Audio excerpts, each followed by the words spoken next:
अस्मद्गुरुभ्यो नमः। अस्मत्परमगुरुभ्यो नमः। अस्मत्सर्वगुरुभ्यो नमः। श्रीमते रामानुजाय नमः।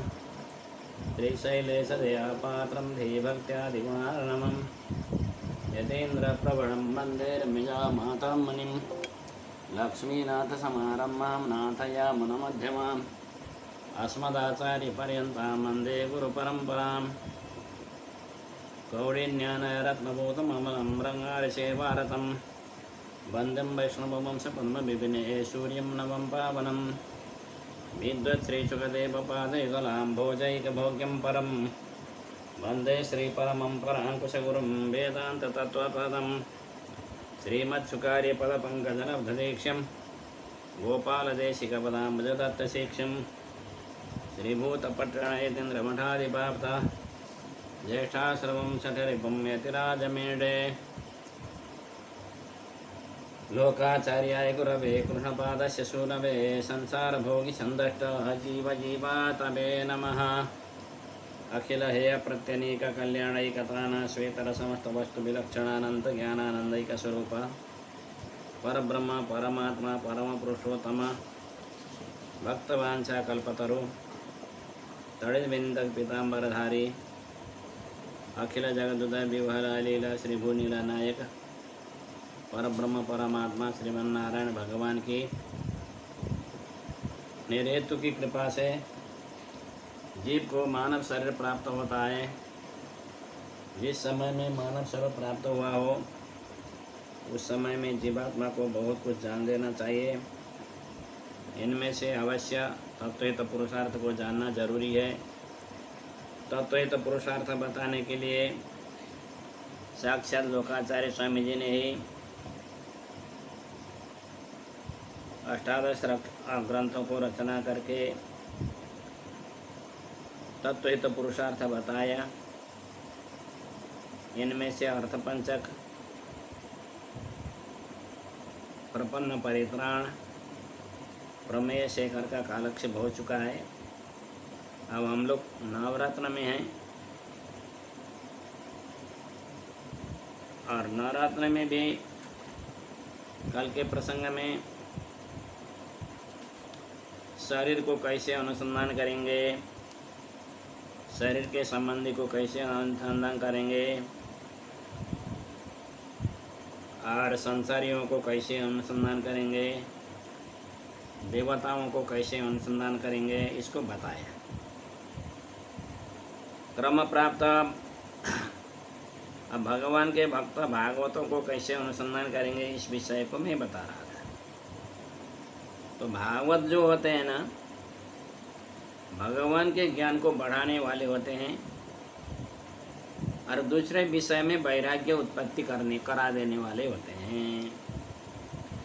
तो यही वैराग्य का प्रसंग कल चल रहा था। वैराग्य कैसे होता है इस विषय को बहुत जानना जरूरी है। ज्ञान, भक्ति, वैराग्य ये वस्तु जो है ना, बाजार में खरीदने से नहीं मिलते। जब बाजार में खरीदने से नहीं मिलते हैं तो इसको कैसे प्राप्त करना चाहिए? तो कहते हैं ज्ञानी महात्माओं के उपदेश से ही ज्ञान, भक्ति, वैराग्य प्राप्त किया जा सकता है। कल मैं यही एक दृष्टांत बताने जा रहा था। भगवती पार्वती भगवान शंकर जी से कथा सुन रही है। भगवान शंकर जी कथा बता रहे हैं। भगवान शंकर जी ने कहा वैराग्य होना चाहिए संसार से। तो भगवती पार्वती बताते हैं वैराग्य तो जी बाजार में मिलता तो नहीं है ना खरीदने के लिए, कैसे प्राप्त करेंगे? तो भगवान शंकर जी ने एक दृष्टांत बताया। पहले एक समय में एक राजा था, चक्रवर्ती राजा था। वो चक्रवर्ती राजा का 7 द्वीप में शासन चलता है। 7 द्वीप का राजा था, परंतु रहता तो एक ही द्वीप में था ना। वो 7 के 7 द्वीप में नहीं रह सकता था। एक द्वीप में रहता था एक द्वीप में भी बहुत राष्ट्र होते हैं, सब राष्ट्र में नहीं रह सकता वो, एक राष्ट्र में रहता है। एक राष्ट्र में भी बहुत राज्य हैं, बहुत राज्य होते हैं, सबके सब राज्य में नहीं रह सकता, एक राज्य में रहेगा। एक राज्य में भी बहुत जिले रहते हैं, बहुत कस्बे रहते हैं, जिले रहते हैं, बहुत डिस्ट्रिक्ट रहते हैं बहुत। तो सब डिस्ट्रिक्ट में, सब जिला में नहीं बैठ सकता, वो एक जिला में बैठेगा। एक जिला में बहुत नगर पालिका होते हैं, ग्राम पालिका, नगर पालिका बहुत होते हैं, सब में नहीं बैठ सकता, एक में बैठेगा। एक गांव पालिका या नगर पालिका हो, उसमें बहुत हिस्सा होते हैं ना, वार्ड बोलते हैं जिसको, सब वार्ड में नहीं बैठ सकता, एक वार्ड में बैठेगा। एक वार्ड में भी बहुत बहुत मकान होते हैं, सबके सब मकान में नहीं रह सकता, वो राजा एक ही मकान में रहेगा। और एक मकान में भी बहुत कोठरियाँ रहती है, सब कोठरी में नहीं बैठ सकता, एक कोठरी में बैठेगा। एक कोठरी में भी 3-4 खाट लगाया जा सकता है, सब खाट में नहीं सोएगा, एक खाट में सोएगा। और एक खाट वाला भी वो उसका पूरा नहीं है, आधा तो उसकी रानी का है, उसका तो केवल आधा ही हिस्सा है एक खाट में। कहने का मतलब है, 7 द्वीप का राजा हो तो भी उसके लिए आवश्यक जगह कितना चाहिए? 1.5 हाथ लंबाई, 3.5 हाथ 3.5 हाथ लंबाई, 1.5 हाथ चौड़ाई, बस 3 फुट मान लीजिए, 7 फुट और 3 फुट में उसका सारा काम चल सकता है। 7 दिन मेरा मेरा बोलता है तो उसके अधिकार में कितना आया? 3 फुट और 7 फुट ही आया, उसका इतना ही है। अब इस संसार में जितने भी पदार्थ हैं सब मेरे को बोलता है, तो खाता कितना है? अरे पेट में जितना जाएगा उतना ही तो खाएगा, उसके बाद ज़्यादा क्या करेगा? कुछ नहीं। तो कहने का मतलब है, 7 द्वीप का राजा भी हो तो भी उसके लिए जमीन जो है 3.5 हाथ जमीन ही पर्याप्त है। खाता कितना है? एक पेट खाता है, पेट भर गया तो हो गया, उससे ज़्यादा उसको आवश्यक नहीं है। पहनता कितना है? बस लज्जा को ढकना है, उससे अलावा वो कुछ नहीं कर सकता, उसका अधिकार इतना ही है। तो इससे अतिरिक्त जो ममता बढ़ा करके रखा है, यह भी मेरा है, यह भी मेरा है, यह भी मेरा है बोलता है, वो केवल अहंकार है, केवल उसके बंधन का कारण है, उसका पतन का कारण है, उससे कोई मतलब नहीं। संसार के कोई भी कोने कितने भी पदार्थ हो, उसके साथ में जाने वाले नहीं है। जब तक यहाँ रहेगा थोड़ा उपभोग करेगा, चला गया तो चला गया, फिर रहने वाला कुछ नहीं है। इस तरह से ज़्यादा जो मन में कमाने की इच्छाएं बढ़ा करके रखी हुई है, वे सारी की सारी इच्छाओं को त्याग देना चाहिए। अरे संसार नाशवान है, संसार क्षणिक है, ऐसा समझ करके वैराग्य लेना चाहिए। ऐसा भगवान शंकर जी ने बताया पार्वती को। तो पार्वती भगवती भी समझ गई। तो भागवत लोग क्या करते हैं, इसी तरह से, जिस तरह से वैराग्य बढ़ता हो, इस तरह की कथाएं सुनाते हैं। भगवत भक्त है वर्धकार, भगवान के भक्ति को बढ़ाने वाले होते हैं।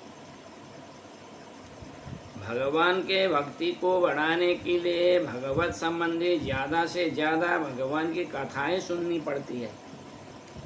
जितना ज़्यादा कथा सुनेंगे उतना ही भगवान में अनुराग, भक्ति बढ़ती रहेगी, अनुराग बढ़ता रहेगा। शुश्रूषो श्रद्धानस्य वासुदेव कथा रुचि श्यान महत सेवया विप्रा पुण्य तीर्थ निसेवनात्, ऐसा श्रीमद् भागवत में भी बताया है। जो शुश्रूषु है, शुश्रूषु माने सुनने की इच्छा रखने वाला, श्रद्धानस्य जो श्रद्धा से विश्वास से भगवान की कथा सुनता है। तो श्रद्धा से विश्वास के साथ में भगवान की कथा सुनने वालों को धीरे धीरे भगवान की कथा में प्रेम जागृत हो जाता है, भक्ति बढ़ती है। वासुदेव कथा रुचिम, भगवान के कथा में रुचि बढ़ती है, ऐसे नहीं बढ़ती। श्यान महत सेवाया, भागवतों की सेवा से बढ़ती है। भागवत की सेवा से पाप कट जाता है, तो पाप कट जाता है तो रुचि बढ़ती है।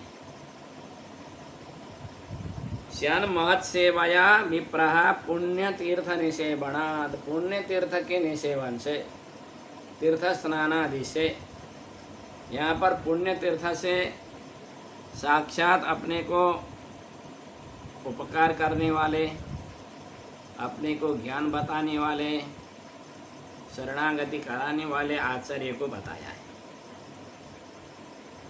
तीर्थ शब्द से आचार्य के संधि में रहने से पुण्य प्राप्त होता है, इसलिए पुण्य बताया आचार्य को। तीर्थ पवित्र करने वाले होते हैं। आचार्य जितना जल्दी पवित्र करते हैं ना, इतना जल्दी तीर्थ पवित्र नहीं करते। तीर्थ से पवित्र होने के लिए बहुत श्रद्धा विश्वास के साथ में बहुत काल तक तीर्थ की सेवा करनी पड़ती है।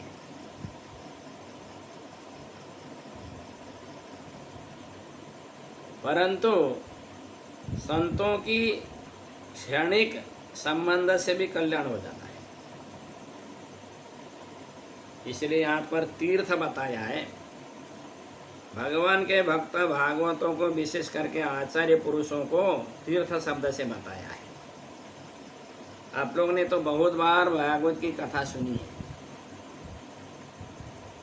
भागवत की कथा में आती है, जब विदुर जी तीर्थ यात्रा करके लौट करके आए तो युधिष्ठिर विदुर से क्या पूछते हैं, भवद्विधा भागवतः तीर्थभूतः स्वयं प्रभो तीर्थी कुर्बान्ति तीर्थानि स्वन्तस्थेन गदाभृता, ऐसा बताते हैं।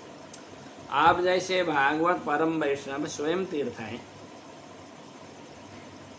परंतु आप तीर्थ यात्रा जो कर रहे हैं, जा रहे हैं तीर्थ यात्रा, वो तीर्थ को पवित्र बनाने के लिए जा रहे हैं। जहाँ ज्ञानी महात्मा संत जाकर कर स्नान कर देते हैं, तो उनके द्वारा स्नान कर देने से तीर्थ तीर्थ बन जाते हैं। इस तरह से तीर्थ शब्द से आचार्य को बताया है। आचार्य की सेवा करते हुए भागवत की सेवा करने वालों को, प्रेम से भगवान के कथा सुनने वालों को भगवान के कथा में रुचि होती है। रुचि हो गई तो प्रीति भी आ जाती है, और प्रीति आ गई तो फिर मुक्ति भी हो जाता है। इस तरह से क्रम से बताया है। तो भगवान के ज्ञान को, भक्ति को बढ़ाने वाले भागवत होते हैं इस तरह से।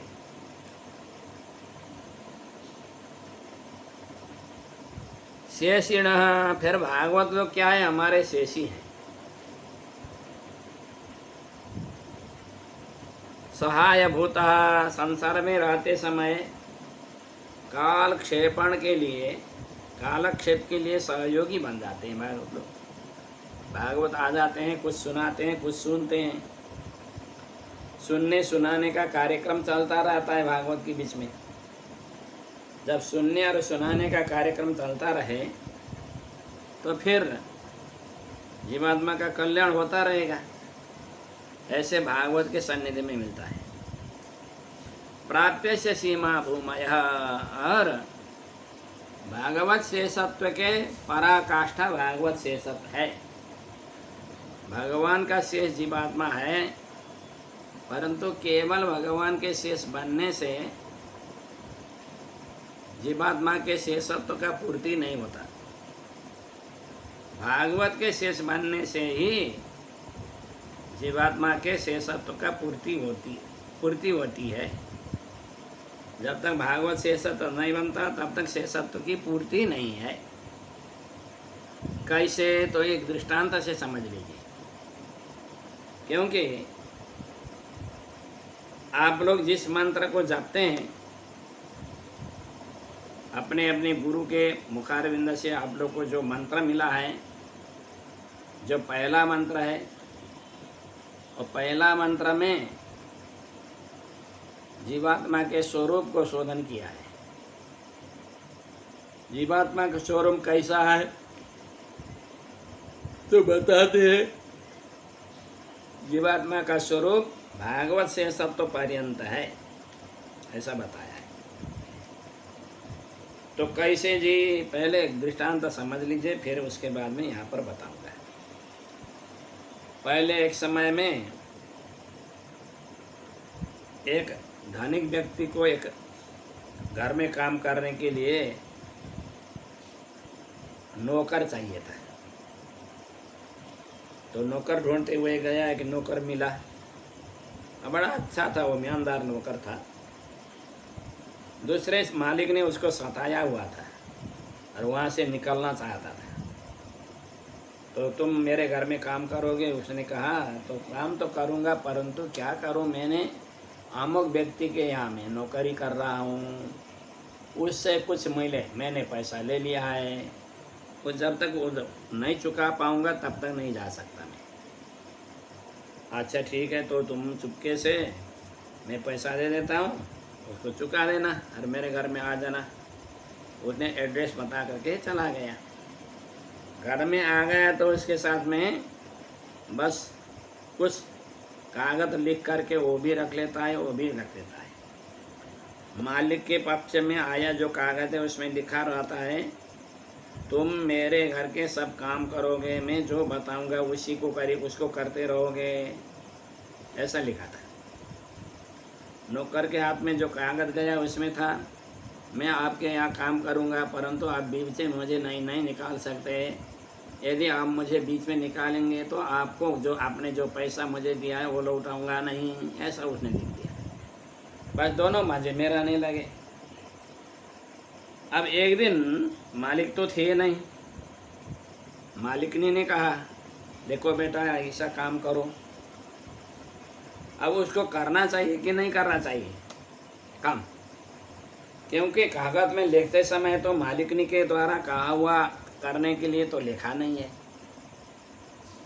दूसरे दिन बेटों ने कहा, बेटे के द्वारा कहा हुआ भी मानने के लिए, काम करने के लिए लिखा नहीं है। फिर बहू भी कहेगी, बेटियां कहेगी, पोते पोती कहेंगे, दौहित्र आएंगे तो दौहित्र भी कहेंगे। तो अब सबके कहा हुआ उसको मानना चाहिए कि नहीं? क्योंकि कागज में लिखा नहीं है।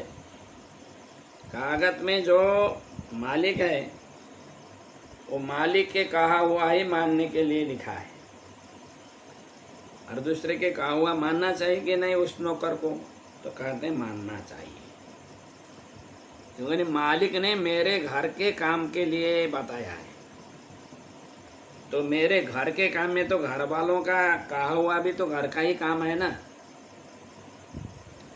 तो मेरे घर के काम के लिए मेरे द्वारा कहा हुआ जो बताया है, तो मालिक कहाँ तक जाते हैं? वो पोते पोती तक जाते हैं मालिक, क्योंकि पोते पोती की सेवा तक ही मालिक की सेवा है ना। पोते का कहा हुआ माना तो मालिक का सेवक हुआ। पत्नी के द्वारा कहा हुआ माना तो मालिक का सेवक हुआ। वो लड़के बहुओं ने कहा उसको मानता है तो घर का सेवक हुआ, नहीं तो क्या सेवक हो?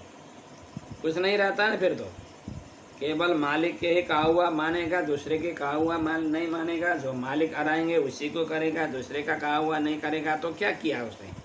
कुछ नहीं किया। तो इस तरह के नौकर घर में नहीं रह सकता।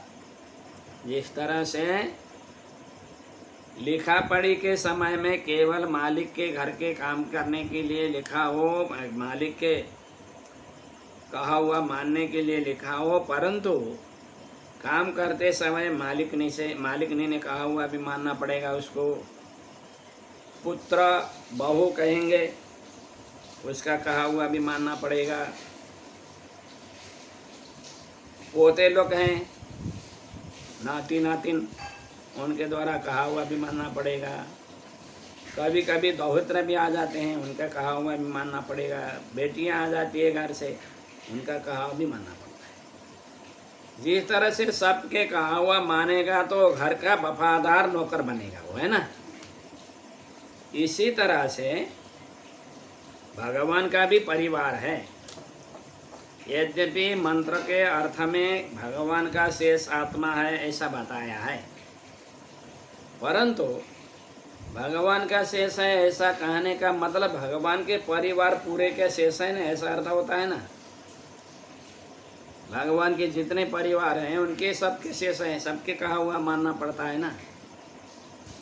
तो भगवान की पत्नी महालक्ष्मी हुई, उनका भी शेष बनना पड़ेगा। भगवान के पुत्र बहू हो गए जीवात्मा भागवत लोग, उनका कहा भी मानना पड़ेगा। पोते भी भागवत लोग ही हो जाते हैं, उनका कहा ना हुआ भी मानना पड़ेगा। इसी तरह से जीवात्मा का स्वरूप शेष कहाँ तक होता है? भगवत भागवत आचार्य लक्ष्मी पर्यंत जीवात्मा का स्वरूप शेष होता है। तब जब भागवत शेष के शेष जीवात्मा हो गया तो भागवत शेषी हुए ना। शेषिण ऐसे शेषी समझना चाहिए भागवत को।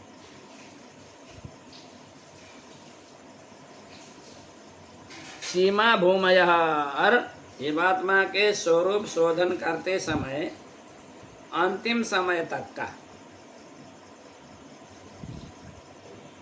इसलिए हमारे आलवारों में एक कुलशेखर नाम के आलवार हुए। कुलशेखर नाम के आलवार क्या कहते हैं अपनी मुकुंद माला नाम के स्तोत्र में? मज्जन मनः फलमिदं मधुकैटभारे मद प्रार्थनीय मधुसूदन एष एव तद्भृत्य भृत्य परिचारक भृत्य भृत्य भृत्यस्य भृत्य इति मां स्मर लोकनाथ, ऐसा बताते हैं।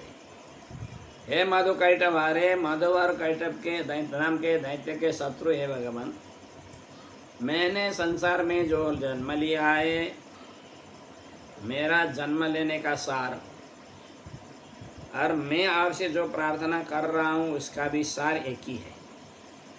मेरा जन्म लेने का सार और आपका दास हो गया उसका भी सार एक ही है। क्या है वो? आपके भक्त के भक्त के भक्त के भक्त के भक्त के भक्त के जो अंतिम भक्त, उसका भक्त समझ लीजिए मुझे। जो अंतिम शेष आपका दास है उसका दास मुझे समझ लीजिए। इससे भी भागवत शेषत्व ही सबसे बड़ा माना गया है।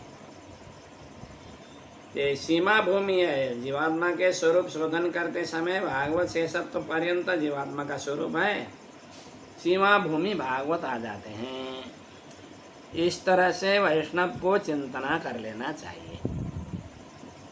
भगवान का भक्त हमारे शेषी हैं, हमारे सीमा भूमि हैं, भगवान के भक्ति को बढ़ाने वाले हैं, संसार से अज्ञान को हटाने वाले हैं, वैराग्य को वृद्धि करने वाले हैं। इस तरह से उपयोगी, अपन को अत्यंत कल्याण करने वाले हैं। इस तरह से भागवत के विषय में स्मरण करेंगे। अब आचार्य के विषय में क्या स्मरण करना है, आचार्य के चिंतन कैसे करना है, आचार्य के विषय में कैसा सोच बनाना है, अब उसको बताते हैं। स्वकटाक्षेण मां परिशोध्य सर्वेश्वर स्वीकारानं कृत्वा तत्चरणयोः संगमय्य अज्ञातज्ञापक स्वामी सदैव दास्यं स्वीकर्ता महोपकार कश्चेति स्वाचार्यं चिंतयेत्। आचार्य को कैसे चिंतना करना चाहिए, आचार्य के विषय में किस तरह की धारणा बना लेनी चाहिए, तो बताते हैं। अपने कृपा कटाक्ष से आचार्य ने मुझे शुद्ध बनाया। आचार्य ने प्रेम पूर्वक मुझे देखा। आचार्य ने प्रेम पूर्वक देने से मेरा जो पाप था, जिससे मैं भागवत सन्निधि में नहीं जाता था, भगवान के सन्निधि में नहीं जाता था, आचार्य के सन्निधि में नहीं जाता था, वह पाप दूर कर दिया। आचार्य ने मुझे शुद्ध बना दिया। अरे सर्वेश्वर भगवान के द्वारा स्वीकार करने के लिए योग्य बना दिया। अरे जीवात्मा कैसा था, बाप रे बाप, संसार में जब जीवात्मा रहता है ना, उसका कोई हिसाब नहीं है, बहुत गंदा रहता है जीवात्मा। जीवात्मा के पास में एक विषय के कीचड़ में डूबा हुआ जीवात्मा के पास में कितना गंदगी होगी, वो बता करके हम लोग पार पा नहीं पाते। इतना गंदगी अपने सब पर ढोया हुआ है जीवात्मा को आचार्य ने शुद्ध बना दिया और भगवान ने स्वीकार करने के लिए योग्य बना दिया। आचार्य उपदेश देते देते देते जब भगवान के लिए उपयुक्त करने के लिए योग्य हो जाता है, तब भगवान उसको स्वीकार करते हैं। आचार्य यदि उपदेश नहीं दे, आचार्य यदि कृपा नहीं करे, तो भगवान स्वीकार नहीं करते। भगवान को स्वीकार करने के लिए योग्य बनाना सामान्य काम नहीं है, आचार्य का बहुत बड़ा काम है। दूसरे को ज्ञान देना बहुत कठिन काम है। स्वाध्याय कराना बहुत कठिन काम है।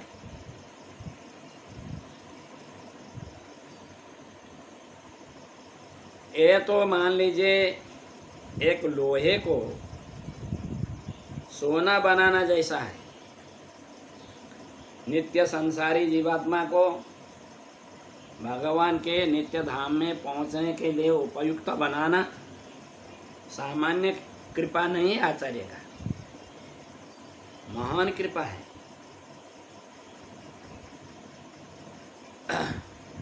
भगवान कुरुक्षेत्र के प्रसंग में ऋषि महर्षियों से बताते हैं, न ह्यमयानि तीर्थानि न देवा मृच्छिलामयाः ते पुनन्त्युर्कालेन दर्शनादेव साधवः। ऐसा बताते हैं।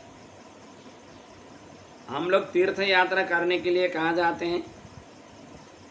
जहाँ जहाँ बड़ी बड़ी नदियाँ हैं ना, जहाँ ज़्यादा पानी भरी हुई नदियाँ हैं, वैसे ऐसे नदियों में जाते हैं। अम्मयानी माने पानी ज़्यादा जिस नदी में हो, ऐसे ऐसे नदियों को ताक करके हम लोग तीर्थ यात्रा के लिए चले जाते हैं, स्नान करके पवित्र होने के लिए। और देवता हम लोग प्राणी के हृदय में बैठे हुए भगवान को नहीं देखते, परंतु मंदिर में बैठे हुए ईश्वर को देखते हैं। मंदिर में बैठे हुए ईश्वर, हमारे हृदय में ईश्वर हो तो ही दिखाई पड़ते हैं। मंदिर में बैठे वाले भगवान हमारे हृदय में भगवान हैं तो ही दिखाई पड़ते हैं। यदि हमारे हृदय में भगवान नहीं है तो मंदिर में बैठे हुए भगवान दिखाई नहीं पड़ते। आप लोगों ने जाकर के मंदिर में दर्शन करके भगवान को देखा है? देखा है ना, लक्ष्मी नारायण भगवान को देखते हैं, बालाजी भगवान को देखते हैं, श्रीरंगम भगवान को देखते हैं। किसके भगवान हैं? अरे कितने अच्छे सफ़ेद पत्थर से बने हुए। अब आपने भगवान को देखा, भगवान को सफेद पत्थर में देखे, सफेद पत्थर आपको दिखाई पड़ा, भगवान कहाँ दिखे? दूसरे थान में जाएंगे, अरे कितने अच्छे अच्छे श्याम वर्ण के पत्थर से बने हुए भगवान, कितने अच्छे भगवान बने, श्याम वर्ण के पत्थर दिखे आपको, लिए भगवान कहाँ दिखे? कहीं जाते तो अष्टधातु से बने हुए भगवान के विग्रह दिखाई पड़ते हैं। आपने भगवान की दर्शन की? हाँ किया ना, कितने अच्छे हैं, चमकदार हैं, अष्टधातु से बने। आपको धातु दिखाई पड़ रहा है, भगवान कहाँ दिख रहे हैं? देखिए, भगवान दिखने के लिए अपने हृदय में भगवान पहले होना चाहिए। हृदय में भगवान हैं तो वहाँ दिखाई पड़ेंगे, नहीं तो जिस धातु से, जिस पत्थर से बने हुए उसी पत्थर के, उसी धातु के ही दिखाई पड़ेंगे। तो मंदिर में दिखे हुए जो भगवान है, हृदय कमल में भगवान का दर्शन है तो वहाँ दिखाई पड़ेगा। भावना क्या होनी चाहिए? ये साक्षात भगवान है, भगवान का विग्रह है। वैदिक मंत्रों के द्वारा जब पंचमहाभूतों को शुद्ध करके भगवान को यहाँ बुलाएंगे तो भगवान वैदिक विधि के द्वारा पंचमहाभूतों को शुद्ध करने के बाद में आ जाते हैं, दिव्य हो जाता है श्री विग्रह भगवान का। अरे इस दिव्य विग्रह को अपना विग्रह मान करके भगवान बैठे हुए हैं, इस तरह से यदि भावना हुई तो भगवान मंदिर में दिखाई पड़ेंगे। अरे सफ़ेद पत्थर के, काले पत्थर के, अष्टधातु के ऐसी को देखते रहेंगे तो भगवान दिखाई नहीं पड़ते।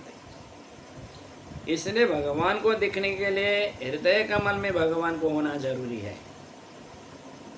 यमो वैवस्वतो राजा यस्तवैष हृदि स्थिता तेन चित अविवादस्ते माँ गंगा माँ कुरुंगा महा, ऐसा बताया है। सबको शासन करने वाले भगवान हृदय कमल में अंतर्यामी होकर के बैठे हुए हैं। न ह्यम मयानि तीर्थानि न देवा हृच्छिला मया ते पुरंती पूर्व काले न। नदी में जाकर के स्नान करने से, मंदिर में जाकर के पूजा करने से बहुत समय में वो पवित्र करेंगे अपनी श्रद्धा अनुसार से। भीतर में ज़्यादा श्रद्धा हो तो भगवान जल्दी पवित्र करते, भीतर में कम श्रद्धा है तो फिर भगवान धीरे धीरे पवित्र करेंगे। परंतु संत, ज्ञानी, महात्मा, आचार्य पुरुष क्या करते हैं? दर्शन करते ही पवित्र कर देते हैं। उनका दर्शन हो गया, कुछ न कुछ उपदेश देंगे ना, उनका दिया हुआ उपदेश को यदि हृदयंगम करके, मन में समझ करके, जैसे उनने उपदेश दिया है उसी तरह से करेंगे तो उसी समय से आप पवित्र होना शुरू हो जाएंगे। इसलिए आचार्य क्या करते हैं? अपने उपदेश से नित्य संसारी जीवात्मा को शोधन करके भगवान के पार्षद के समूह में बैठने के लिए योग्य बना देते हैं अपने कृपा कटाक्ष से। इस तरह के महान उपकार करने वाले हैं आचार्य पुरुष। ऐसा आचार्य के विषय में समझना चाहिए। तत्चरणयो संगमय्य, भगवान के चरणारविंद में शरणागति भी आचार्य ने करा दी। हम स्वयं भगवान के सन्निधि में जाकर के शरणागति करना चाहे तो शरणागति होती नहीं, आचार्य पुरुष ही शरणागति करा देते हैं तो हम शरणागति कर पाते हैं। अज्ञात अज्ञापक, हम पहले कुछ नहीं जानते थे, अपन को जीवात्मा का स्वरूप का भी ज्ञान नहीं था, परमात्मा का स्वरूप का भी ज्ञान नहीं था, उपाय का ज्ञान भी नहीं था, फल का ज्ञान भी नहीं था। आचार्य ने क्या किया? अपने स्वरूप को दिखा दिया। जीवात्मा ऐसा है, जीवात्मा के स्वरूप को दर्शा दिया ज्ञान के द्वारा, परमात्मा के स्वरूप को दर्शा दिया, उपाय के स्वरूप को दर्शा दिया, फल स्वरूप को दर्शा दिया। इस तरह से अज्ञात ज्ञापक भी होते हैं आचार्य और स्वामी भी होते हैं स्वयं। सर्वत्र दास्यम स्वीकारता है, सब दिन अपने द्वारा किया गया जो दास्य वृत्ति है ना, वो दास्य वृत्ति को स्वीकार करने वाले हैं। आचार्य के बहुत बहुत उपकार है। भगवान गीताचार्य ने गीता जी में क्या बताया, अर्जुन जी को आत्मज्ञान के विषय में बता रहे थे। अर्जुन जी बीच में पूछते हैं भगवान से, तो भगवान बताते हैं मैंने आपको आत्मा के विषय में जो ज्ञान बताना चाहिए था वो मैंने आपको बता दिया, परंतु आप असावधानी से, कार्य के व्यग्रता से और मन में श्रद्धा नहीं होने से, यदि आप समझ नहीं पाए, समझना को आपको बाकी है, तो अब ज्ञानी के पास में चले जाइए। भगवान ने बताया तद्विद्धि प्रणिपातेन परिप्रश्नेन सेवया उपदेक्षन्ति ते ज्ञानम ज्ञानिनस्तत्वदर्शिनः ऐसा बताते हैं। तद्विद्धि उस विषय को जानने के लिए अब ज्ञानी के पास में जाइए। प्रणिपात परिप्रश्न सेवा से ज्ञानी को संतुष्ट कीजिए, तो ज्ञानी लोग आपको तत्व ज्ञान का उपदेश करेंगे। तत्वदर्शी ज्ञानी लोग आपको तत्व ज्ञान का उपदेश करेंगे, ऐसा भगवान गीता जी में बताते हैं। आचार्य के सन्निधि में जाकर के आप जितने भी पूछते रहिए, जितने प्रश्न करते रहिए, आचार्य सब बताते रहेंगे, जितने बार कहेंगे बताते रहेंगे, परंतु भगवान ऐसा नहीं करते। देखिए महाभारत के युद्ध के मुहान में अर्जुन जी ने गीता शास्त्र का उपदेश भगवान से सुना, परंतु संग्राम समाप्त होने के बाद में अर्जुन जी भगवान से फिर प्रश्न करते हैं, प्रभु आपने जो गीता शास्त्र का उपदेश दिया था मुझे, मैं तो भूल गया, क्योंकि युद्ध करते करते बहुत कार्य में व्यस्तता आ गई, फिर पुत्र शोक भी आ गया उसी के बीच में। हमारे जितने भी पुत्र थे सब चले गए, बहुत पुत्र चले गए पांडवों का। भीमसेन के 3 पुत्र थे, 3 के 3 चले गए।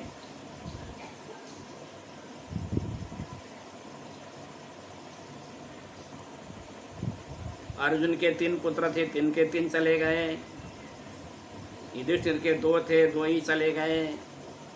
नकुल सहदेव के 2 थे, वो भी चले गए, सब कोई रहे नहीं।